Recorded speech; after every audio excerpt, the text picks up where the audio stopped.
Hello friends, welcome to my mini kitchen.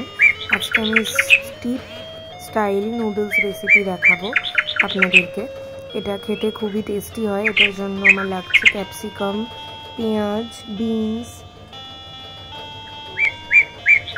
বাঁধাকপি, লাগছে ডিম, নুডলস, ধনেপাতা, soya sauce, chilli sauce, tomato sauce, vinegar, chicken. সব কিছু নিয়ে আমি প্রথমে কড়াইতে তেলটা জ্বালাতে দিয়ে দেবো।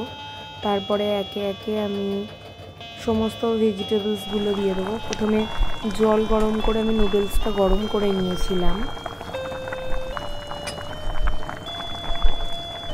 নুডলসটা ভালোভাবে সেদ্ধ হয়ে যাবে, তার আগে একটুখানি ঢাকা দিয়ে দিতে হবে যাতে ভালোভাবে সেদ্ধ হয়ে যায় নুডলসটা। এরপর আমি চিকেনটা দিয়ে দিয়েছিলাম ভেজে নেওয়ার জন্য। চিকেনটা ভালোভাবে ফ্রাই হবে।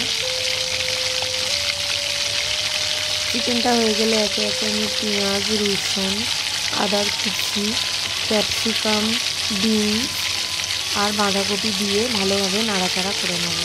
ভালোভাবে ভাজতে দেবো আর কি।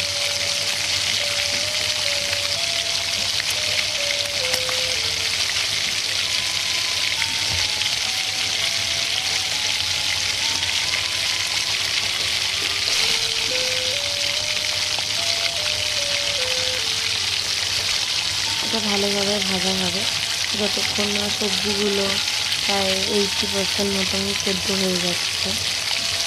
এরপর আমি নুন আর গোলমরিচ দিয়ে দিলাম। মশলার মধ্যে নুন আর গোলমরিচই দেওয়া হবে, আর বাকি সব সস আর ভিনিগার থাকবে।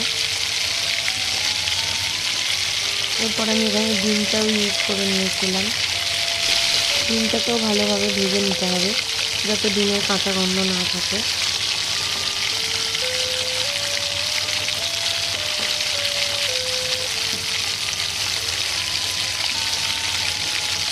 এবার আমি soya sauce, chilli sauce, tomato sauce তিনটে ইউজ করে নিয়েছিলাম, সাথে ভিনিগারটাও দিয়ে দিয়েছিলাম। দিয়ে ভালোভাবে মিক্স করে নিয়েছিলাম।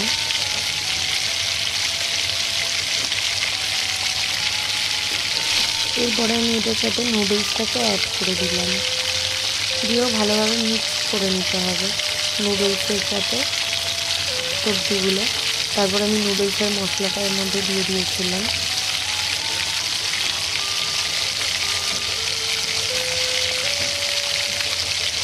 ভালোভাবে মিক্স করে নিতে হবে পুরোটা।